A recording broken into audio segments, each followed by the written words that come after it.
이번 주 시민데스크, 시청자위원회 여러 가지 해안을 들어보는 시간, 화상회의로 진행된 이번 3월 시청자위원회에서는 미얀마 군부의 유혈 쿠데타 상황을 발빠르게 전한 국제 소식 보도와 함께 노동환경 논란으로 얼룩진 쿠팡의 해외 진출 소식까지 3월 한 달 동안 방송된 YTN 보도 전반의 모습, 시청자위원회 심도 있는 분석으로 들어봅니다. 이번 주는 어떤 시청자 의견이 올라왔을까요? 시청자 브리핑 시시콜콜 위클리 픽. 여러분의 물음에 YTN이 시원하게 답해드립니다. 오늘 내가 본 DMB 시간에는 디지털과 하나 된 일상의 모습을 담은 다큐S 프라임을 살펴봅니다. 시청자 여러분, 한 주 동안 안녕하셨습니까? 시민데스크 박광렬입니다. 백신 접종을 시작한 지 한 달이 되었습니다. 안타깝게도 악의적인 유언비어나 근거 없는 괴담들이 여전히 사회를 혼란에 빠뜨리고 있는데요. 방송통신위원회는 국민의 안전을 위협하는 백신 접종 허위 조작 정보에 대응하기 위해서 정부 통합 백신 허위 조작 정보 신고 게시판을 신설했습니다. 누구나 손쉽게 허위 정보로 의심되는 내용을 제보할 수 있는데요. 국가의 방역 노력을 방해하고 또 국민의 사기를 저해하는 나쁜 정보들 지금 바로 신고해 주시기 바랍니다. 이번 주 시민데스크 3월 시청자위원회 소식 준비했습니다. 화면으로 만나보시죠.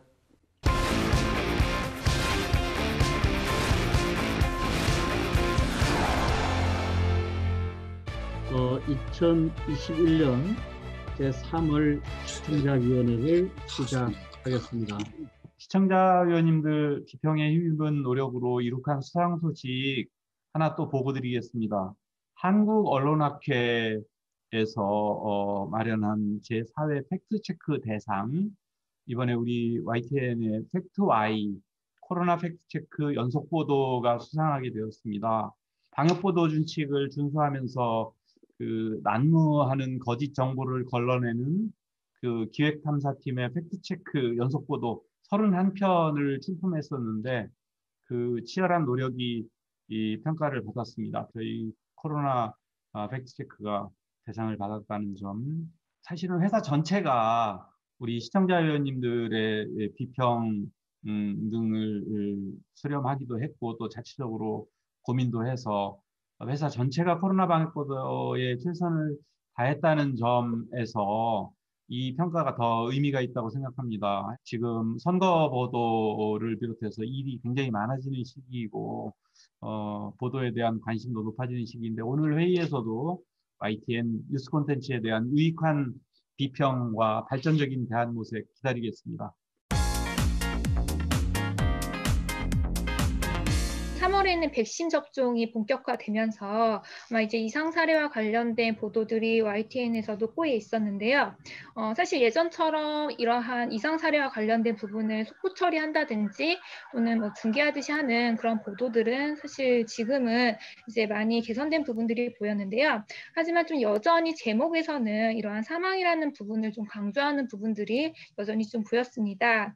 3월 3일에는 방역당국 중증 없다더니 백신 접종 후 나흘 뒤 사망, 또는 3월 4일에는 백신 이상 반응 500여 건, 오늘 사망 3명, 이렇게 조금 이제 백신과에 대한 부분에 있어서 이 제목 부분에 있어서 사망을 좀 강조하는 부분들이 좀 보였습니다. 특히 오늘 사망 3명 같은 경우에는 여전히 조금 중계하듯이 이러한 제목을 뽑지 않나라는 생각이 들었습니다. 물론 보도 내용에서는 사실 백신과 사망과의 연관성을 현재 조사하고 있다, 또는 백신과 사망과의 연관성이 지금 현재 낮다라는 부분들에 대해서 이렇게 이제 보도를 함께 내주기는 하셨지만, 이 부분에 대해서도 여전히 조금 언론사에서도 사실 YTN에서도 고민이 있을 부분이긴 하지만 여전히 조금 이런 제목에 대해서 조금 더 신경을 써야 되지 않나라는 생각이 들었습니다. 또한 이 백신 접종 이상 사례와 관련돼서 보도할 때 아스트라제네카 백신으로 인한 이상 사례 몇 건, 화이자 백신으로 인한 이상 사례 몇 건, 이렇게 해서 이제 보도를 하시더라고요. 근데 사실 절대적인 영으로 봤을 때는 아스트라제네카의 경우에는 백신 접종자 수가 많기 때문에 그 이상 사례 수도 더 많을 수밖에 없습니다. 그런데 이제 이렇게 보도를 하게 되면은 특정 백신에 대한 부분에 있어서 백신 이상 사례가 더 많이 발생할 수도 있기 때문에 사실 더 정확한 표현으로는 제네카 백신 접종 몇 건 중에 이상 사례 몇 건, 또 화이자 백신 몇 건 중에 이상 사례 몇 건 이렇게 해야지 좀 더 정확하게 정보가 전달되지 않나라는 생각이 들었습니다. 아직도 제목에 백신 접종 관련돼서 사망을 강조하는 경우가 있다고 말씀하셨는데 그래서 제목을 더 신경 써야 되겠다고 하셨고요. 그거 저희도 절실히 느끼고 있습니다.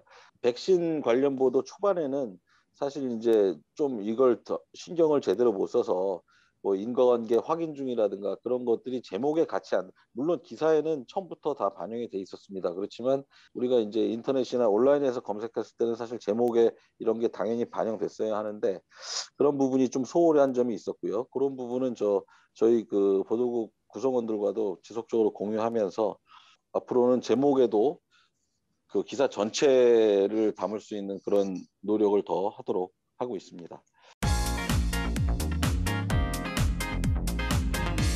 저는 오늘 최근에 굉장히 국제적으로 좀 안타까움을 자아내고 있고 많은 분들이 관심을 가지고 계신 미얀마 군부 쿠데타 관련 보도를 좀 말씀드려야 될 것 같습니다. 미얀마 군부가 쿠데타를 선언했을 때 과연 한국 언론이 많이 잘 보도할 수 있느냐 걱정이 저도 됐었는데 일단 대부분의 언론이 굉장히 보도를 많이 내고 있고요. YTN도 이 뉴스 전문 채널답게 상당히 많은 보도를 내고 있어서 저도 실시간으로 현재 소식을 YTN 통해서 잘 파악을 하고 있습니다. 또 YTN의 특징답게 거의 매시간 모든 뉴스에서 이 미얀마 쿠데타를 꼭 한 건씩, 최소 한 건씩은 다루고 있고 YTN이 그 현지 미얀마 분들까지 연결해서 생생한 현지 소식을 전달해줬던 점이 아무래도 눈에 띄었던 것 같습니다. 그래서 항상 뉴스 전문 채널에게 요구되는 외국의 외신의 경우에 그 현지의 빠른 소식 전달에 있어서는 역시나 YTN이 이번에도 제 역할을 했다고 보입니다. 물론 아쉬운 점도 있습니다. 근데 이것은 이제 YTN만의 문제는 아니고 한국 언론 대부분이 가지고 있는 국제뉴스 분야에 있어서의 어떤 한계점에 따른 아쉬운 점들인데요. 지금 미얀마 쿠데타에 대한 시민들의 저항 같은 경우에 그 피해가 크지만 지금 청년과 학생들이 굉장히 주도적으로 격렬하게 저항하면서 과거와는 또 다른 점을 보여주고 있고 그래서 한국에도 뭐 제한 미얀마 청년연대라든가 행동하는 미얀마 청년연대와 같은 이 미얀마 청년들이 한국 안에서 굉장히 활발하게 활동하고 있고 국제적 연대를 위한 여러 가지 목소리를 내고 있습니다. 근데 아쉽게도 YTN도 마찬가지인데 우리 언론에서 이 분들의 목소리가 잘 반영이 안 되는 것 같아요. 근데 이분들이 가장 현지 소식도 빠르고 그리고 현지에서 지금 미얀마 시민들이 저항하고 있는 운동의 방식이나 방향성이 그분들을 통해서 생생하게 들 수 있거든요. 그래서 그런 것들을 조금 더 분석적으로 구체적으로 전달해 준과 동시에 미얀마 시민분들의 목소리를 단지 현지의 상황이 어떤지를 전달해 주는 것을 넘어서서 운동이 나아가는 방향에 대해서도 미얀마 시민들의 목소리가 좀 당겼으면 좋겠고요. 한국에서도 활동하는 미얀마 분들의 그 목소리가 제대로 전달이 안 되고 있다 이런 말씀하셨는데 저희도 사실 처음에는 뭐 그런 측면이 있었습니다. 근데 최근에는 우리 그 서울이나 또 다른 데서 이루어지는 각종 기자회견 그래서 이런 분들을 직접 만나서 목소리를 듣고 보도하려는 노력을 더 기울이고 있습니다. 앞으로 외신에 들어오는 거에만 의존하지 않고 여기 우리나라에 와 있는 미얀마 분들의 목소리 또 그리고 현지에서 SNS 올려주시는 것들 이런 것들을 잘 활용을 해서 이것도 중점적으로 다루도록 하겠습니다. 최근에 미국 뉴욕 증시에 상장을 해서 72조 자금을 조달한 쿠팡은 여러 가지 사안으로 이제 관심을 끌고 있는데 쿠팡 같은 경우 지난해 3월부터 올해 3월까지 벌써 7명의 노동자가 과로사를 했습니다. 이렇게 1년도 안 되는 사이에 한 그 기업에서 7명의 노동자가 과로사를 했다는 건 아주 심각한 문제인데요. 지금 택배 노동자를 비롯해서 이런 배달 노동자들의 잇따른 죽음에 대해서 사회적으로 관심도 높아지고 여러 가지 재발 방지라든지 대책들을 마련을 하고 있는데 유독 글로벌 기업으로 성장하고 있는 쿠팡의 노동자들의 과로사가 상대적으로 더 주목을 못 받고 있다라는 문제를 좀 공유하고 싶습니다. YTN에서 이 관련한 보도를 몇 건을 다뤘나 제가 찾아봤더니 딱 그 노동자의 사망 소식을 다룬 건 4건이었습니다. 반면에 쿠팡에서 배송기사 사망의 쿠팡 근로시간은 낮은 수준, 그다음에 쿠팡 과로 아니야. 이런 쿠팡의 입장들은 지속적으로 보도가 되고 있고요. 특히 뉴욕 증시 상장을 앞두고 1월부터 3월까지 쿠팡 관련한 상장이라든지 아니면 쿠팡의 장밋빛 전망 뭐 이런 보도들은 지금 한 30개에서 40개 정도로 추정이 됩니다. 이거는 일단 쿠팡이 뉴욕 증시에 아시아 기업으로는 뭐 4번째 규모로 뭐 상장을 하고 여러 가지 뉴스거리가 있는 건 분명하지만 한쪽에서는 노동자들이 이렇게 노동착취 속에 잇따라 사망하고 있는데 그에 따른 보도는 겨우 단신이나 또는 아예 보도가 되지 않고 한쪽에 이런 노동자들의 죽음을 발판으로 기업이 해외 시장에 진출하는 것들은 여러 가지 문제점이 있음에도 조명하지 않은 채 너무 장점들만 부각되고 있는 좀 치우친 보도들이 이 눈에 띄었다. 그래서 이 부분에 있어서는 좀 더 균형 있는 보도가 이루어질 수 있도록 좀 각별한 주의와 관심을 가져주셨으면 좋겠습니다. 쿠팡 배달 노동자들의 사망이 잇따르고 있다. 저도 그 부분을 아주 무겁게 받아들이고 있습니다. 지적하신 것처럼 쿠팡 입장에 대해서는 그게 이제 공식적으로 자료가 나오고 그러니까 경제부에서 지속적으로 쓰고 뭐 이랬던 거는 많이 있는데 저희가 그 보도를 다루면서 뭐 리포트나 이런 데 말미에 뭐 이런 노동에 대한 무신경한 부분 이런 것들은 문제고 앞으로 극복해야 될 부분이다. 이런 정도로만 다루고 본격적으로 쿠팡의 문제점에 대해서 파헤치는 보도를 지금까지는 잘 못했습니다. 그 부분 각별히 신경 쓰도록 하겠습니다. 2월달 이후에 마크 램지어 교수 관련 보도는 미국 하버드 대학교 교내신문 하버드 크림슨 사설에서 위안부 피해자를 자발적 매춘부라고 왜곡한 램지어 교수의 논문을 매우 유해한 거짓말로 규정하고 출판할 이유가 없다고 비난한 내용을 보도했습니다. 또한 그 기본적인 사실에 반하는 학술 이론과 출판할 가치도 없다는 보도도 했어요. 또한 ABC 방송 보도, 영국의 주요 일간지에 대해서 램지어 교수가 보도하는 내용, 관련된 보도 내용을 YTN에서 지속적으로 보도를 하셨고, 또 워싱턴 DC 한인타운의 그 시위 관련 보도도 잘 봤습니다. 학술지 국제법 경제학 리뷰 IRLE 출판사에서 3호로 학술지 출간에 일시적으로 보류가 됐다는 보도도 들었습니다. 여러 가지 여러 방면 여러 계층에서 램지어 교수의 논문을 비판하고 검증한 그런 결과라고 느껴지는데요. 이런 결과가 학계에서 램지어 교수의 논문이 증거가 없고 또 결론 도출 과정에서 기초적 오류가 있다는 반론 보도 등을 지속적으로 추가적으로 해준 결과 아니겠나 이런 생각을 합니다. 특히 하버드대 그 학교 신문에서는 학자들과 학생들이 IRLE의 편집 과정과 출판 진행에 대해서 비판해 왔고 이에 대해 침묵하고 있는 하버드 대학 역시 분명한 태도를 취해야 된다라는 지적을 했었는데 특히 이제 이 문제에 대해서 하버드 대학 측과 국제법 경제학 리뷰 IRLE에 대한 YTN 측에서의 직접적인 취재 보도가 없었다는 것은 좀 아쉬운 점이 아닌가 생각이 됩니다. 램지어 교수 관련해서 그 해당 출판사나 이런 데 직접 그다음에 그 교수 측에 직접적 취재 보도가 없었다. 그래서 이런 게 아쉽다는 말씀을 주셨는데 저희가 램지어 교수도 그렇고 출판사도 그렇고 메일도 보내면서 여러 가지 노력을 했지만 그게 답변을 회피하거나 뭐 기본적인 내용의 답변만 보내왔기 때문에 저희가 따로 다루지 못했던 측면도 있습니다. 그래서 그에 대한 대안으로 한국학 연구 교수 등 그 미국에 있는 교수들을 접촉해서 이제 보도는 많이 했었는데 앞으로도 지속적으로 이 문제가 해결될 때까지 계속 다룰 예정입니다.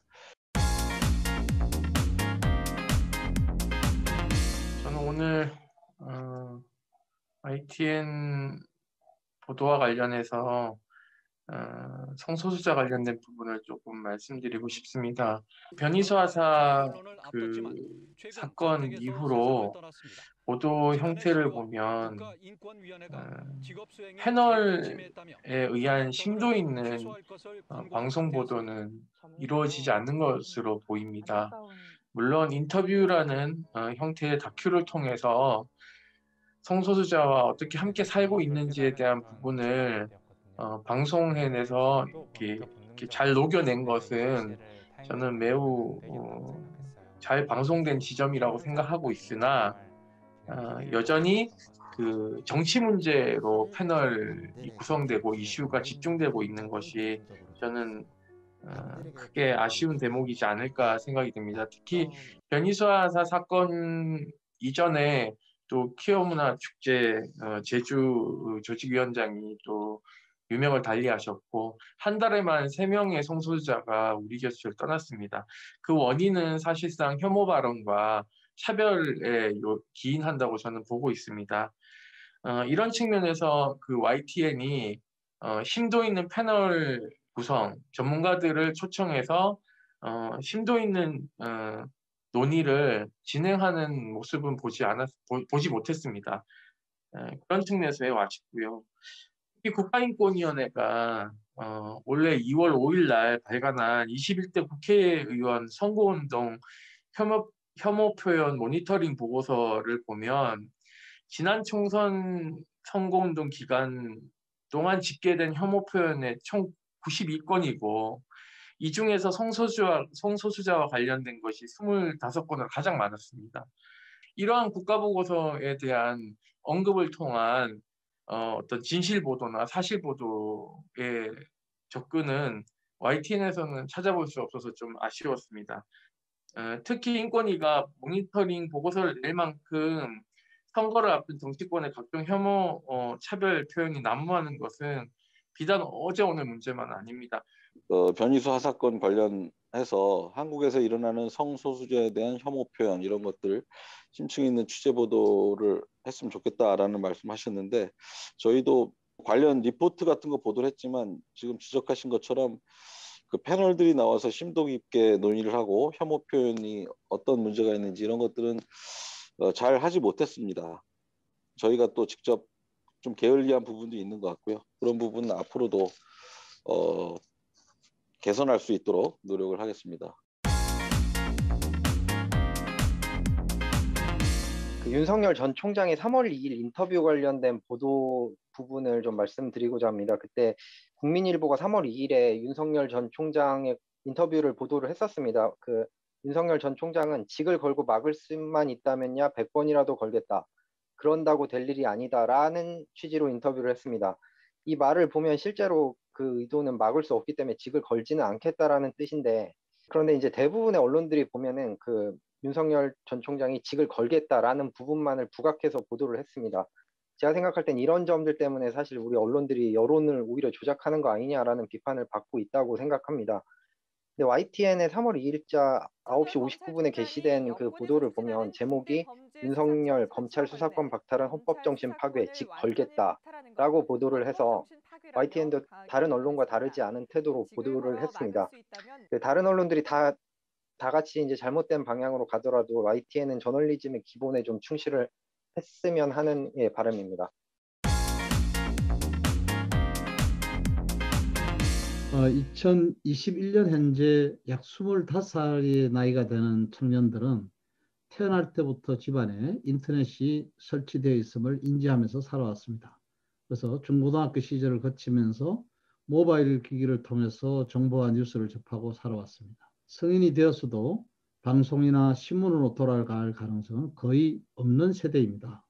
그런 점에서 그들을 다시 신문을 펴게 하거나 텔레비전 앞에 앉게 하는 일은 허망한 시도가 될 공산이 큽니다. 다만 그들이 조금은 다른 형식과 다른 내용의 뉴스를 모바일 유통 경로를 통해서 접하고 그럼으로써 좀 더 다양한 정보를 충분히 취할 수 있게 하는 일은 우리 사회적으로 요청되고 있습니다. 우선 그들을 충족시켜줄 만한 뉴스 형식은 여러 차례 시도되기는 했지만 아직 자리 잡지 못하고 있습니다. 그들이 관심을 가질 만한 뉴스 내용은 각 방송사의 사이트를 찾아봐도 얼른 눈에 띄지 않습니다. 형식과 내용 면에서 YTN도 크게 예외는 아닙니다. 청년 세대에 맞는 부분을 찾아내려는 노력은 많지 않아 보입니다. 새로운 뉴스 세대의 등장에 적극적으로 대비하지 않는 한 이 사회의 언론, 여론은 모두 그 세대에 집중되는 이상현상을 낳게 될 가능성이 큽니다. 그들을 사회적 공론장으로 나오게 만들지 않는 한 사회의 미래는 어둡습니다. 예를 들어서 저출산 고령화의 문제 해결자는 청년 세대지만 그들로 하여금 그 문제의 말머리를 잡게 하는 경우는 잘 보이지 않습니다. 해결 주체를 소외시키면서 사회 문제를 이야기하는 것이 과연 어떤 의미가 있을까요? 방송사도 지속 가능해야 합니다. 또 그런 목표를 가지고 있습니다. 우리 세대까지는 경영에 큰 문제가 없다든지 아직은 시청하는 집단이 있으니 괜찮다는 아니라면 지속 가능성을 해칠 우려가 있습니다. 급격한 변화가 아니더라도 사회 속도에 맞춘 변화가 이루어져야 지속 가능함을 챙길 수 있으리라 믿습니다. 뉴스 소외층이 어찌 청년 세대일까만은 여성이나 노동자들을 향한 뉴스 형식과 내용의 부족함도 늘 느끼고 있습니다. 청년 세대와 뉴스 관계를 고민하는 과정에서 다른 집단의 뉴스 소외도 극복하는 지혜를 찾았으면 합니다. 젊은 층, 청년층이 관심 가질 만한 뉴스 형식 내용이 거의 없다. 이 부분 지속적으로 지적을 해주시고 계신데 저희도 이게 답을 아직 못 찾고 있습니다만 이 부분 해결할 수 있도록 지속적으로 같이 구성원들과 같이 고민하도록 하겠습니다. 건강 주의하시고 4월에 다시 대면 혹은 비대면으로 다시 만나도록 하겠습니다. 고생하셨습니다. 여기서 마치겠습니다. 수고하셨습니다. 고맙습니다. 믿고 보는 뉴스를 만들기 위한 노력은 계속됩니다. 시청자 브리핑 시시콜콜 위클리 픽. 이번 주 시청자 의견 함께 보시죠.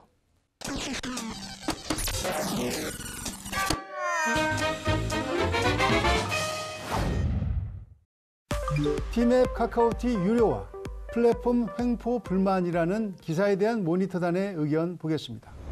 티맵이 다음 달 19일부터 데이터 무료 제공을 중단합니다. 이런 가운데 카카오티 역시 택시기사들에게 월정액을 내면 배차 혜택을 주는 요금제를 내놓으면서 반발을 사고 있습니다. 모니터단은 티맵의 유료화를 전하면서 SKT가 데이터를 무료로 제공할 경우 계열사에 특혜를 주는 격이 돼 공정거래법 위반 소지가 있다고 밝혔다. 그러나 티맵 유료화가 카카오티와 묶여 플랫폼의 횡포로 전달되면서 오해의 소지가 컸다. 카카오티와는 구분되어 내용이 전달되어야 했다고 평했습니다. KT와 LG U+ 휴대폰 이용자는 지금까지 데이터 사용료를 냈기 때문에 달라지는 것은 없고 SKT 사용자만 티맵을 쓸 경우 한 달에 1,000원 정도의 데이터 사용료를 내게 된다는 설명입니다. 유튜브 기사에 달린 댓글을 보겠습니다. 데이터가 원래 나가는 게 아니었다는 게 더 놀랍다. 그동안 공짜로 쓰게 해줘서 고맙다는 댓글이 눈에 보입니다. 모니터단 의견처럼 두 사안이 같이 엮일 문제가 아니라는 지적도 있었습니다. 티맵은 이해되는데 카카오는 이해 안 됨. 카카오 월 99,000원은 좀 선 넘었네. 그냥 독점하겠다는 거네. 무료로 제공하던 티맵 서비스에 월 1,000원 정도의 데이터 통화료를 부과한다는 것인데 횡포라는 제목이 맞느냐는 것입니다.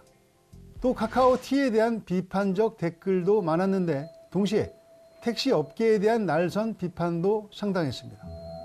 택시 요금은 잘만 올리면서 내로남불 아닌가? 시장 지배 지위 악용은 택시 업체지. 한국 택시는 진짜 한번 바꿔야 함. 최명신 보도국 경제부장은 많은 플랫폼들이 서비스를 처음 시작할 때는 무료라고 홍보하고 가입자를 모은 뒤 목표치에 도달하면 유료 서비스로 전환하는 사업 행태에 대한 소비자 불만의 목소리를 반영하려는 취지였다고 밝혔습니다. 취재기자는 티맵과 카카오티 내용을 따로따로 구분해 기사를 썼습니다. 그러나 플랫폼 사업자라는 공통점으로 결이 달라 보이는 두 내용을 뭉뚱그려서 플랫폼의 횡포라는 제목을 붙이는 것은 적절해 보이지 않는다는 시청자의 의견을 무겁게 받아들입니다. 종이로 만든 가짜 번호판으로 무인 주차 시스템을 무용지물로 만든다는 YTN 단독 보도 보셨나요? 경찰청 등 관공서도 그냥 통과할 수 있다는 내용의 연속 보도로 반향을 일으켰는데 오히려 범죄를 부추기는 거 아니냐는 지적도 이어졌습니다. 일반 종이에 인쇄한 시설 소속 차량 번호판입니다. 외부 차량에 부착해 주차장 출입을 시도해 보겠습니다. 주차 관제 카메라에 접근하니 곧바로 차단기가 올라갑니다. 좋은 정보 감사합니다. 생각 못했던 사람도 이거 보고 모두 실행에 옮길 듯. 가끔 뉴스가 범죄 방식을 알려준다니까. 이 뉴스가 오히려 모방 범죄를 불러올 것이라는 우려가 쏟아졌습니다. YTN 모니터단도 같은 내용을 보고했습니다. 복제된 가짜 번호판을 붙이는 과정을 비교적 자세하게 전달한 점은 다소 악용의 우려가 있어 보였다며 앞으로 국가기관이 무인 주차기 실태를 점검한다고 했는데 이 부분도 반드시 후속 기사를 통해 알려줄 필요가 있다고 덧붙였습니다. 시청자들은 함부로 따라하면 어떤 처벌이 있는지 알려줘야 한다고 조언했습니다. 번호판 변조하면 처벌받지 않나? 걸리면 패가망신한다는 인식을 심어줘야 한다. 연속보도 3탄 내용을 보면 실제로 적발 사례가 적지 않다는 것을 확인할 수 있습니다. 가짜 번호판 관련 범죄는 심심치 않게 발생하고 있습니다. 지난해 2월 서울 강남에서 운행정지 명령이 내려진 차량에 위조된 종이 번호판을 달고 운전한 50대가 적발되기도 했습니다. 기사를 쓴 박희재 기자 역시 모방 범죄를 우려했다며 실익이 있는 보도일까 고민했다고 합니다.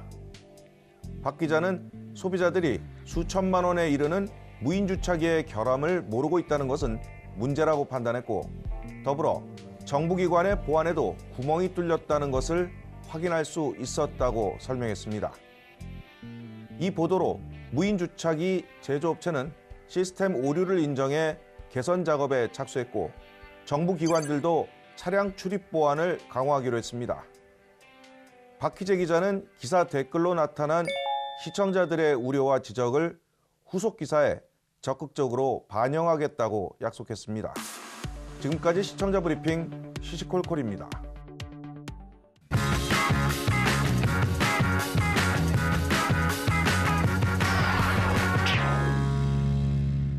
YTN DMB에서 방영된 프로그램을 평가하는 내가 본 DMB 시간. 오늘은 디지털 대전환의 시대를 주제로 제작된 다큐 S 프라임을 살펴봅니다. 고두희 평가원의 의견입니다. 안녕하세요. YTN DMB 시청자 평가원 고두희입니다. 최근 전 세계적인 코로나19의 확산은 디지털 환경을 더욱 빠르게 변화시켰는데 이러한 변화가 우리의 일상에 어떤 영향을 주었는지를 다큐 S 프라임에서 살펴보았습니다.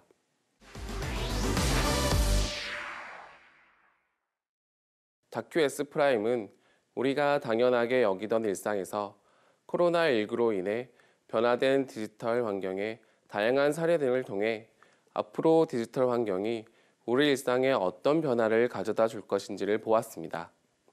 많은 이들이 디지털의 매력에 빠져드는 사이 아날로그 산업은 빠른 속도로 쇠퇴하였고 기업은 이제 새로운 혁신을 만들지 않으면 생존이 위험해질 수 있는 위기에 봉착했죠. 그리고 이러한 변화는 우리에게 어떠한 영향을 줄까요? 코로나19로 인해 사람들의 발길이 끊어지게 되면서 매출의 하락이 있을 수밖에 없었지만 온라인 라이브 방송을 통해 온라인으로 판매의 창구를 확대한 라이브 커머스나 컴퓨터나 스마트폰으로 공부하는 디지털 교과서, 대면 접촉을 최소화하는 키오스크 등 일상에서 우리가 접할 수 있는 사례를 설명하였습니다. 비대면, 실시간, 탈경계, 초맞춤, 서비스의 5가지 관점으로 디지털 트랜스포메이션의 변화의 모습을 설명하였는데 특히 풀필먼트 시스템이나 테크핀 등을 더욱 자세하게 설명하는 과정을 통해 시청자의 눈높이에 맞춰 디지털 트랜스포메이션을 쉽게 이해할 수 있도록 설명하는 점에서 매우 인상 깊었습니다.